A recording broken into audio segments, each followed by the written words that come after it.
Hi, everybody, and welcome to Canadian PD Topic 1 titled Character Education Tenants and Implementation. My name is Dr. Brandon Juarez. I'm an associate professor here in the College of Education at GCU, and I'm excited to be with you today to walk you through this really important topic of character education in our schools. Now, as we jump in with my background as a school leader, as well as a classroom teacher and department chair, before moving over to GCU, character education has always been a part of what we do as teachers. And certainly in my experience is something that we on the school community and on the staff made every effort to apply in the way that we taught, the way that we interacted with students, the relationships we established with our students and the partnerships we formed with community members and parents and caregivers and guardians, all centered on many of the components we'll discuss today. So the first part of our time today is to really focus on the idea that character education is not a new concept. It has been around for quite some time, and there are new tenets to discuss here today that we will do, make sure we jump into. But also just to make sure that we're clear that character education is something that we as educators first need to understand our roles is to develop these young people for their long-term success into adulthood. And that often means, in addition, of course, to the content we teach, we are finding multiple opportunities to teach our kids how to demonstrate civility and fairness and responsibility and perseverance and persistence and all of these skill sets and more that make up character and what we're looking to provide and support into our student population. So during our time today, we'll break into these three main areas, our topics or objectives for the day. First, we're going to discuss applications for optimal development. We'll go through, and again, as the focus of our time today is to not give so much of an overarching idea of what character education is, but to really get into the weeds, if you will, on what this looks like and what are some tenets to apply character education in a classroom and school setting. So that's how we're going to take things here. Next, we'll talk about some life skills. And then finally, we'll end our time providing you some resources at the national level and at the state level. And then finally, here in the College of Education at GCU at the local level.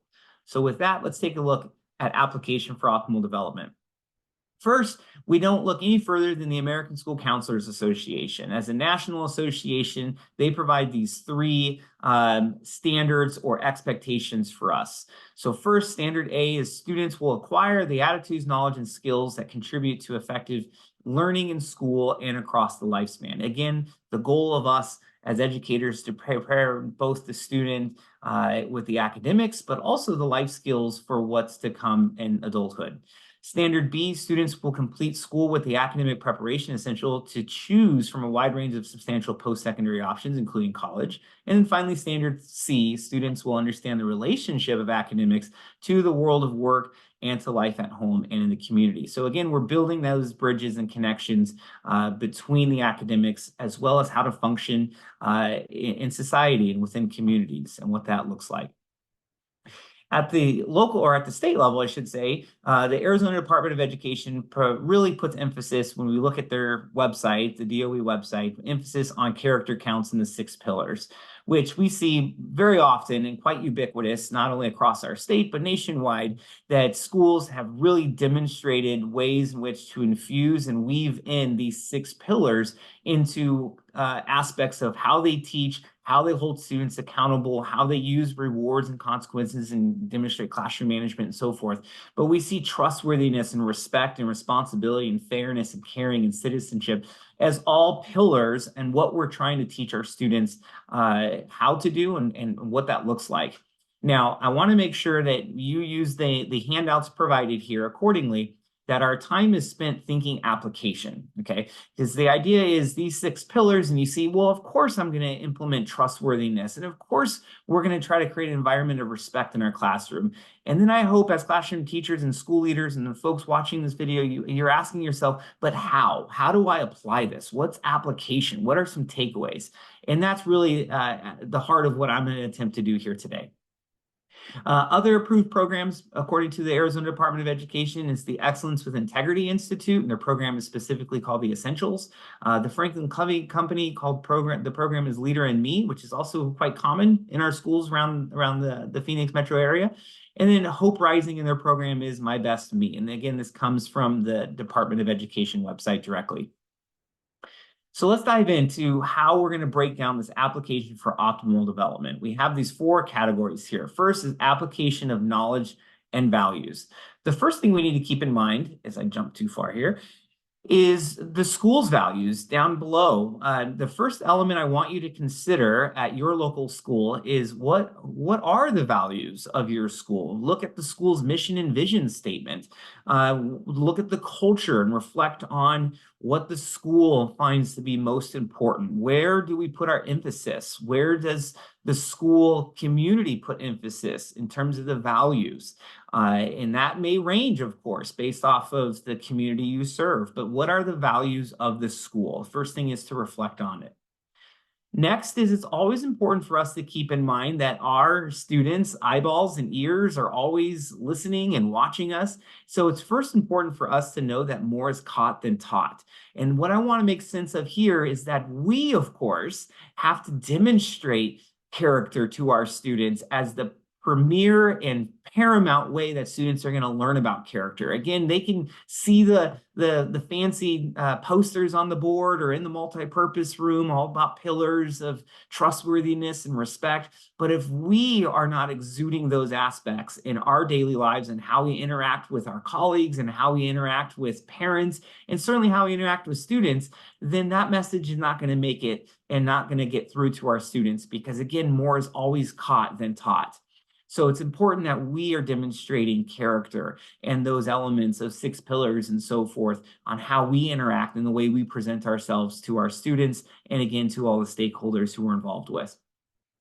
And then finally, for us to be mindful that we are partnering with parents, guardians, and caregivers in reference to the home life, that when we think of the application of how students are going to make sense of character, it's important for us to see and to know where students are coming from and what kind of partnerships that we have established with our parents, guardians, and caregivers. So that could be multiple ways of connecting with parents and reinforcing what trustworthiness looks like and discussing our classroom rules and so forth that we'll get into a little bit later, but making sure that our partnership with our parents and those stakeholders is a huge part in how this all comes to be and how we teach character to our students. Next, when we think of opportunities to learn from experiences. So again, when we think application, how do we apply these aspects and tenets of character? It's really important that we notice and we think through that character isn't something that's just a one-stop shop and it's all taken care of and okay, we can move on from there. You know, we don't need to think about it or worry about it anymore. Character is woven into all of the aspects and not only how we teach and how we present ourselves and how we interact with our students and their parents and caregivers and guardians. It's also in the multiple ways that students interact with other people. So I encourage you to consider how are students able to get involved in the school? Is it a track coach or an after-school worker or staff member? Is it the technology teacher? The parents or volunteers who come in to run Art Masterpiece or another elective that students get opportunities to do? Again, when we think of the culture on our campus and the vision and mission on our campus, there are multiple inputs and points of connection that students are going to learn character from. And it's not always just the school leader or the classroom teachers, but all of us are in this together to develop and to demonstrate character for our students. It's also important to keep in mind when we think through the application and how do we reinforce the character attributes that we mentioned above. It's important to give students the opportunity to learn through their choices. And yes, these students at the 5-year-old level, first grade, all the way up to the 15-year-old level, the secondary level, it's important to know that students like us learn best through our choices. And we'll discuss teaching with love and logic and the authors Fay and Funk in a little while regarding the emphasis they put on giving students choices, because all of us, specifically in this case our students, learn best through the choices that they get to make. And then, of course, the next option you see here, component, is learning through when they don't make the correct choice, and learning through failure. And it's important for us to know our role as school administrators, leaders, but also classroom teachers, of course, being the frontline workers with these students, is to provide our students opportunities to make choices, knowing that they will sometimes not choose the right choice or the best choice in those cases, and then creating opportunities, recognizing that school in some cases is the best place for failure to take place, and recognizing that learning through failure is a really appropriate and powerful way for students to learn and reinforce some of those character attributes. And I'll give some examples in just a moment. Now, in terms of application of these skills, again, once we are learning about the tenets of character, how do we apply them, and what are some skills that are appropriate for that application? Well, it's important, of course, for us to establish opportunities for students to work with one another and to collaborate. This could be in the seating arrangements that we create in the classroom, or the projects and the opportunities to collaborate. And we are working with students, teaching them what fairness looks like. Again, it's a good idea to keep in mind that students won't know any strategies, for the most part, on what fairness is supposed to look like, and compromise and working with one another, citizenship, right? So keep in mind, as a classroom teacher, you may be in need of creating a procedure for how do students demonstrate fairness to one another, and then how do they interact with one another when they don't believe that they're being treated fairly, again, through the perception of a fifth grader or a 5-year-old, what have you. So we're of course in the business of bringing students back to the table to mediate those opportunities where students get to talk with one another and demonstrate some of that civility when they get a chance to interact when things are not going their way, or are not considered fair in their mindset. So we, of course, need to put them in positions for them to practice these sorts of things.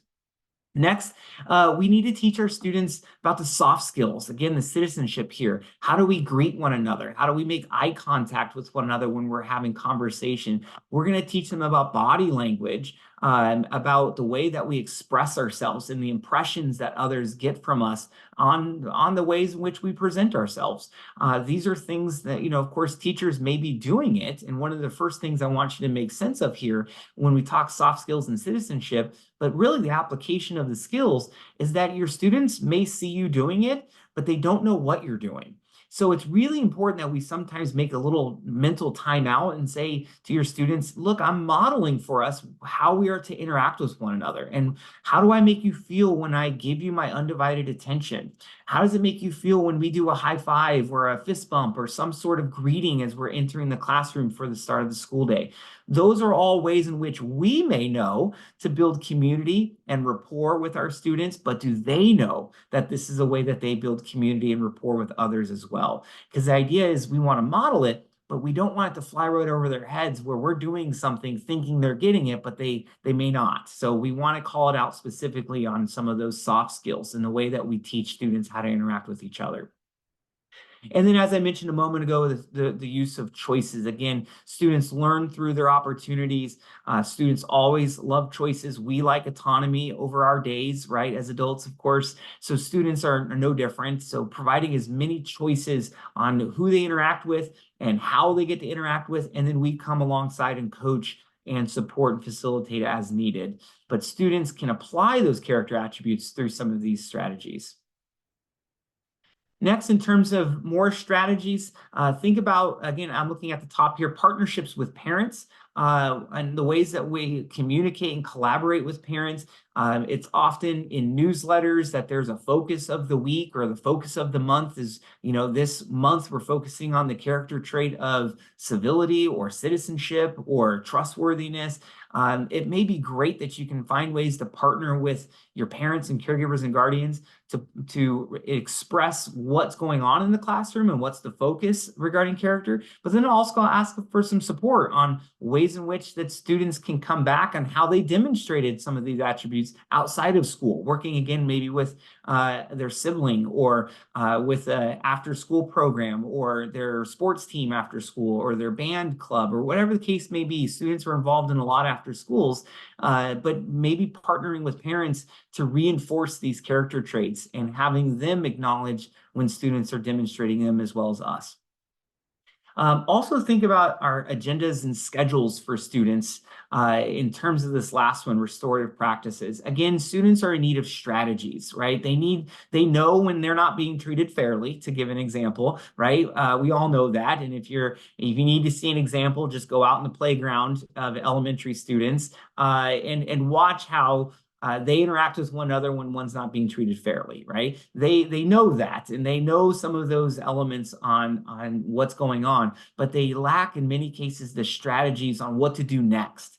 And so are you thinking through parts of your day and your schedule, or perhaps in your teaching agenda, where students can practice and you can model for them these restorative practices where students can learn civility, like I politely disagree with you, and to express their concerns to one another in a way where it's not just, fold my arms and shut down or shut off, right?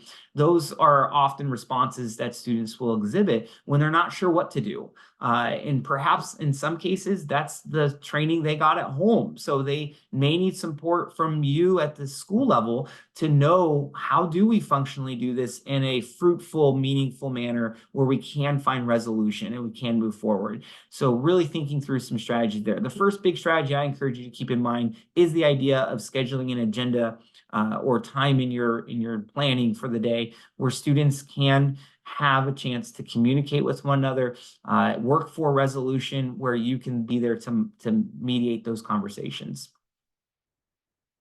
When we think of some life skills, right? Because at the end of the day, this is what rises to the top of importance, right? We're teaching academic standards, we're teaching the content, and oh, by the way, we're also teaching our students life skills to help them be successful in the future. And what powerful opportunities we have.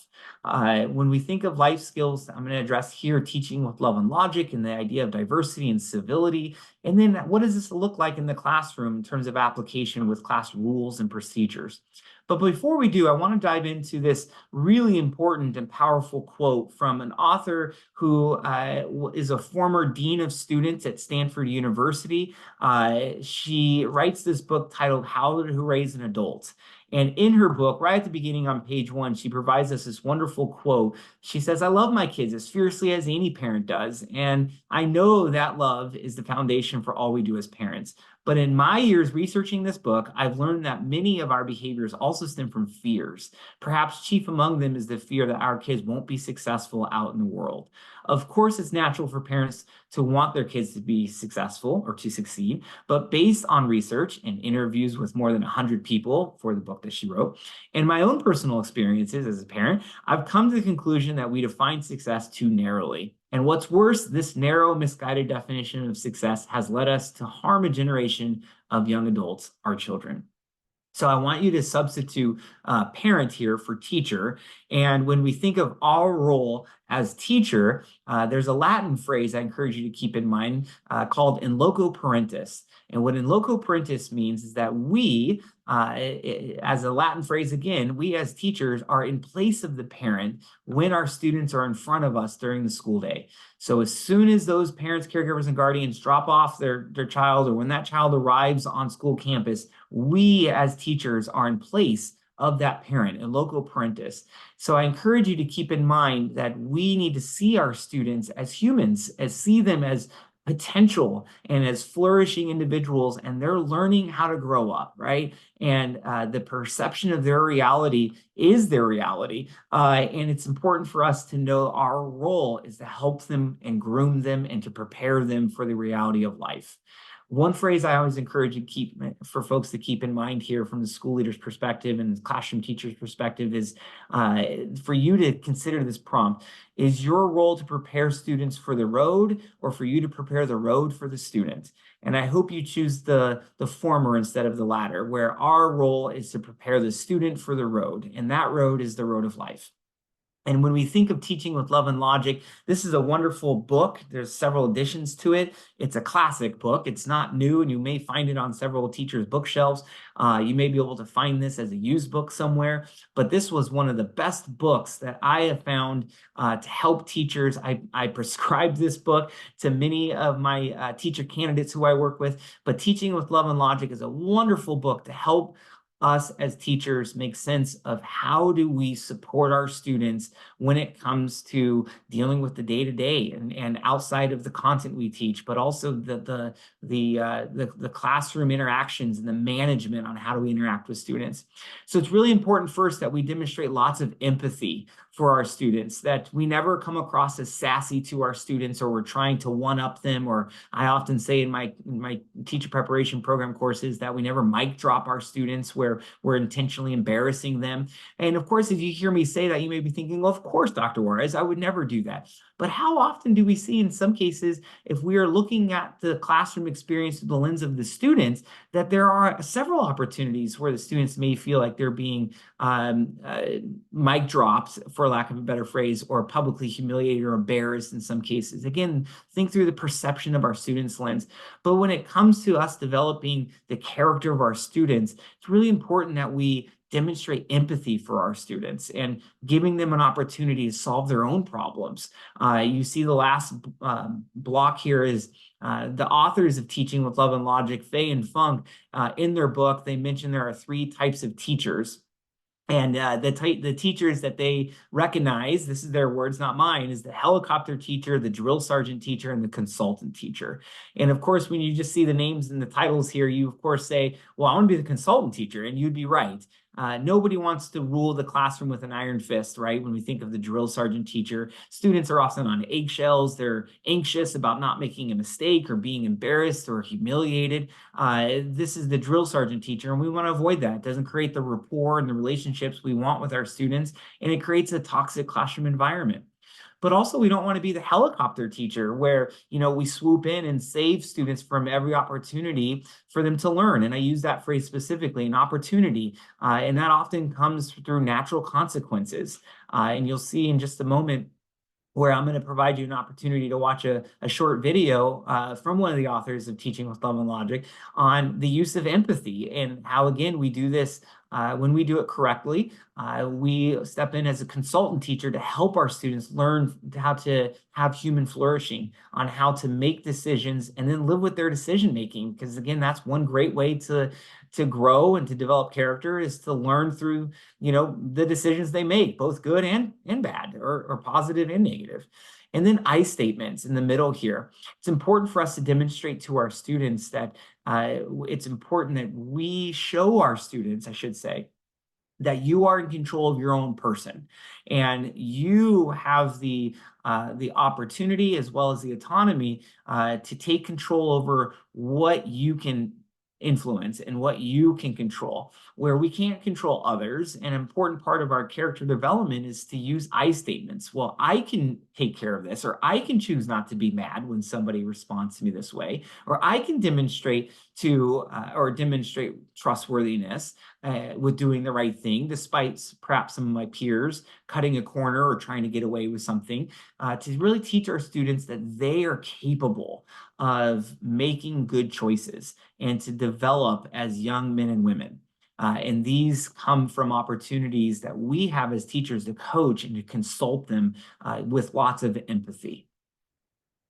So I'll have you pause here. The URL link is here, and you get a chance to watch this short video. But I want you to take a moment and pause our video here and watch this YouTube video with Teaching with Love and Logic. And you'll find that the way in which this student comes to the teacher and says, well, I'm doing something, I'm telling somebody, and how that teacher flips it. Again, lots of empathy, but flips it where the student is capable on solving the problem for himself. So go ahead and watch this video, and be back to you in just a moment. Okay, well, welcome back. So when we watched that video, I encourage you to jot some notes down, but notice how the teacher wasn't punitive. Well, I told you you needed to bring your codes, or I told you you need to keep track of that, and we're not mic dropping our students, right? But the idea is that the teacher also didn't solve the problem for the student, where he or she, the teacher in this case, didn't say, oh, well, no problem. You did tell me, and so your problem is now my problem, and I'll solve it for you. What missed opportunity if we were to do that, right? What greater opportunity for us to support our student, again, lots of empathy, for us to say, man, I'm really sorry. Do you want to hear some strategies on what other people have done? And giving students an opportunity to solve their own problems. And what do we learn in that process? I bet that kiddo in that example in that video, if he or she's able to find the code, is going to do a much better job in the future of knowing where that code is located at all times, because they don't want to have to go through the trouble of trying to find it on their own. But when we solve the problems of our students all the time, then they may be missing out on that life skill. So when we move to more life skills here, I want you to think of the role that our classrooms play, by and large, by themselves. But we have to capture the essence of teaching students the diversity and celebrate those diversity components in our class, and using civility to do so. So first, celebrating differences, different holidays that we celebrate, and different cultural aspects that we celebrate among the community that we serve in our school and the classroom and the students who come to our class, and recognizing those differences. First, taking initiative to get to know those differences, and then recognizing the need to celebrate for others to know what those differences are, and not see differences as a bad thing, but see differences as a wonderful way for us to demonstrate our character on recognizing the uniqueness of other people, and to see that as a good thing. We mentioned strategies a little while ago about communication strategies, but to recognize that often we shy away from learning about other communities or other ethnicities or other culture components because we're afraid to offend or to ask the wrong question. But it's important to note that when we don't ask any questions at all, that ignorance steps in, and we want to be very clear that that's not the best approach, and not taking advantage of the diversity in our class when we choose to ignore the opportunities that we have in front of us. So with the good spirit and the good faith effort of asking questions to be positive and to learn about, we demonstrate to our students that learning about the diversity of others is a fabulous strategy. And so asking about, tell me about that holiday you just celebrated, and what's the significance of it, and how does that work, and how often does that happen? And those are all great things to keep in mind. And we do that through not only giving students an opportunity to communicate with one another, but perhaps through projects and opportunities to learn from one another. Maybe doing a country project where students have to select a country to research and to present on, or doing it with a cultural fair or some form of opportunity for students to perhaps identify their culture or to learn about a different culture, and then to present on that culture to class. And that could be through the way that they present, or to have a gallery walk or some form of interaction in the class where students can learn about different cultures and different elements of the community that you're in.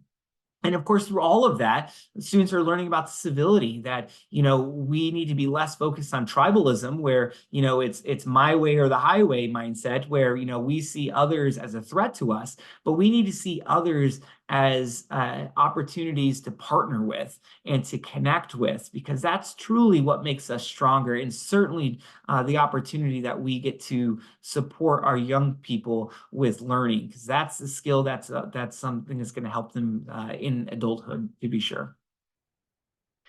And then next, in terms of our life skills, again, through natural consequences, certainly that video you watched a little bit ago, the natural consequence is for that student to go through the trouble of finding his jacket, right, his coat. So we don't need to be punitive or think that, students learn life skills and character skills by punishing them. No, in many cases, we're going to be that guide on the side and that support for students, and love those students through empathy along the way. But that doesn't mean we're a helicopter teacher where we solve the problem for our students. And that will find, and I hope you're hearing me say and thinking through as I'm saying this, that there are several events or stories or situations that come up every day where we as teachers get the choice to be the drill sergeant, be the consultant, or be the helicopter teacher. And I again encourage you to choose the consultant teacher. But think about the natural consequences that students may have opportunity to live through, and we can demonstrate empathy and support while all the while not solving the problem for them. And it comes to our classroom environment. Think about the structure and the organization that we demonstrate to our students. Again, I can't help but think as the cultural aspects that we're, or excuse me, the character aspects that we're trying to teach here on the culture that we create in our classroom. Think about the structure and the organization. I encourage you to pause here and think about your classroom procedures and the rules that you have in your class, but specifically the procedures. When we think of procedures, I want you to think about why do we have procedures? Of course, if I'm talking to a classroom teacher here, you use classroom procedures. In fact, probably more than you even recognize at this point. But I encourage you to pause here and think about what procedure you use in your class. But more importantly, why do you have classroom procedures? And do your students know why you have classroom procedures? So when you pause, take a moment here. And when you come back, I'm going to give you some ideas to keep in mind about why we have procedures. So go ahead and pause here. What classroom procedures do you have? Okay, so welcome back. So when we think of classroom procedures, we have all sorts of procedures: a lining up procedure, an entering the classroom procedure, a technology procedure, an absent procedure, a homework procedure, a bathroom procedure. All different grade levels have classroom structure and organization, and it often looks like procedures, right? And we're going to model these procedures for our students. In many cases, we're going to provide a rationale on why we need the procedure. It's, again, important as strategy to teach our kids what the procedures are, and then explain why we need them, give an explanation. And then also to provide students several and ample opportunities to practice the procedure. And then finally hold your students accountable to that procedure, right? But the whole essence, the threefold reasons why we have procedures is to save time as classroom teachers, is to maximize instruction, and then finally to keep kids safe, right? These classroom procedures are intended to provide structure and organization to our classroom. And our students are in need of these strategies on, yes, when you're entering the classroom, we're not creating a bottleneck at the door. That can be harmful to students. And we're being civil to one another to demonstrate how we walk in cordially without bumping into one another, and apologizing and holding the door for one another. Those are all skills and strategies that we need to model for our students, hold them accountable to doing it for others, and then provide a rationale. Do you like it when somebody closes the door in your face? Of course not. So we're going to pay it forward and do that for other people to demonstrate some of these soft skills, but also these elements of civility. But think about it. Your classroom is rich with opportunities to create structure and organization and time management, where students can be learning the life skills and tenets associated with character development. And turning to our third tenet here, or objective, is the resources. And the first element here is I want to show you, if you'd like to take a screenshot here, 4 of the main books that I'm using to reinforce this professional development session. The books are here. The one on the far left is Teaching with Love and Logic that I referenced a moment ago, with Fay and Funk is the author's last name. The middle one there is How to Raise an Adult that I referenced a little bit ago. Fabulous text, not just for parents, but for teachers as well, to see how we are a part and to partner with parents, but more importantly, again, a part of a student's life, and how they're learning how to grow and matriculate through their K-12 experience and beyond, and the role that we get to play in that process. The other 2 books here is The Calling of the American Mind, again, helping our students understand that, and really, frankly, helping us as well to understand our role in preparing students for adulthood. And yes, if you're a kindergarten teacher, it starts with you, right, on how to share and how to interact with one another and that sort of thing, but all the way up to our secondary ed students on time management and how to pull away from those devices. And you see the last book here by Dr. Twinge with this iGen book, with how students are often super connected to devices, but they lack a lot of social skills and interactions with one another, and how to talk to adults and that sort of stuff. And at the secondary level, you get a wonderful opportunity to teach kids what that process looks like, with taking responsibility to learn these soft skills and to learn how to communicate and collaborate with others. But these 4 books are fabulous books for teachers, and I encourage you to take a look. When we turn our attention to national resources, it doesn't take more than a couple clicks of the mouse to find all sorts of character education programs and standards and resources. So this comes from The University of Missouri at St. Louis, their College of Education provides this list, this copious list of all sorts of different character education programs and resources and standards and so forth. So I won't take any more time here than just provide you the essence of when we think of all the support out there for character education, it is countless, it seems. But the emphasis that I'm hoping to make sense to you all today is the application of how do we apply these components to the classroom setting. And I think we've done a good charge of making sense of ways in which we can promote and support our students and provide that application. When we think of state resources, again, I draw us back to the Arizona Department of Education website and these, the character counts 6 pillars, and you see trustworthiness, again, respect, responsibility, fairness, caring, and citizenship. And then finally, to bring it home and to bring it local here in the College of Education, we have the Canyon Center for Character Development. And this is one model that we like to share with human and societal flourishing. Again, focusing on that human connection, the individual learning and responsibility, and the serving with character and how we best support one another in our communities. And these are the resources that I'd like to share with you today to dive into and find out more information about what resources are there, but what character is from a broad topic to bring it back to our start. But to round off our time here today, I encourage you again to make sense of how does character play out in your classroom? Are you a helicopter teacher? Are you a drill sergeant teacher? These kids just won't get it, right? These sorts of things, and they don't make them like they used to, and all these phrases. Well, luckily for us, we're not going to buy into that. We're going to buy into the consultant teacher. We're going to buy into the opportunities that we have. And perhaps for many of you, why you entered this profession in the first place is to pave the road or pave the opportunities for the students to learn the road of life and to learn through perhaps some of your mistakes and some of your flourishing for the sake of their development to become adults. And when we think of character, I think of we're preparing the whole child when they're in front of us in the classroom. So thank you for your time today. I really appreciate the opportunity to share with you and look forward to seeing you in the schools and all the great work that you're going to do. Take care.